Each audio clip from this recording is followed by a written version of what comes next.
Feminism is not a grassroots movement, but started by the powers that be, the system, in order to brainwash, not to help, but to eliminate women, leading women to believe they were oppressed, when in fact the opposite is true, and they were the most privileged class in all of recorded history. Not having to work outside the home, they were able to partake in the most rewarding job of all, raising their children in the safety of suburbs with their husbands having full job security. Now stay-at-home moms raising children are nearly extinct, with others often shaming them into getting jobs. Tricked by the system into believing they were oppressed, these women must now work even harder for a system screwing them out of the natural order of family and life's renewal, in its place working heartless, empty, corporate wage-slave jobs, burdened with student loan debt, and often raising a child, no longer needing a male role model with the assistance of the system, often finding themselves alone or with cats in place of children and family, believing this was all their own idea.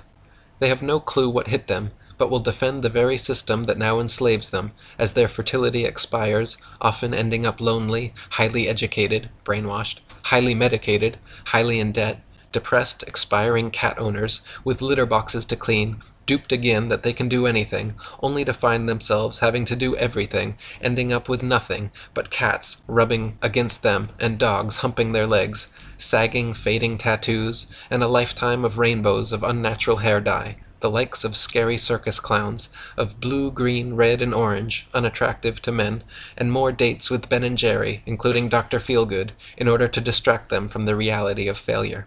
With all these created movements of fat acceptance, debt acceptance, STD acceptance, abortion acceptance, birth control acceptance, age acceptance, poor health acceptance, diabetes acceptance, etc., it all boils down to death acceptance. Women are being liberated right out of existence, with the system knowing the way to control anyone's mind is to lead them to believe they're free and liberated when they're not,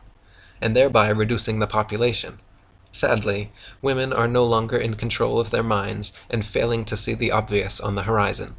Men are being conditioned that masculinity is no longer a desirable trait, with everyone equal, and encouraged to act more like women, trending towards being conditioned to live more of a metrosexual lifestyle, even taught by the system and media that they can grow up to be women. In its wake, such men are becoming less and less attractive to women.